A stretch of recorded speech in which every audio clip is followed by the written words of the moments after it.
Chocolate. Ang aking alalay ito. Kung saan ako pumupunta ay sumasama ito.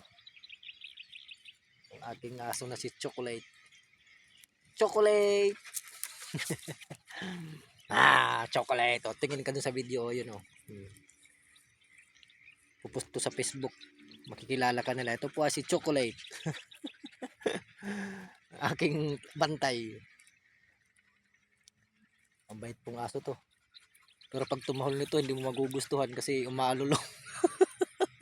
Ang problema lang kasi nito, pag tumahol may ganun pa kasi siya eh. Minsan madaling araw magigising ka. Nakakabwisit kasi akala mo may multong nakikita eh. Ganun siya tumahol eh. May pagdating yung pinakaano niya, may alulong pa siya. Waganong pa eh. Siyempre magigising ka. Ano ba yun? Pero mabait tong aso na to.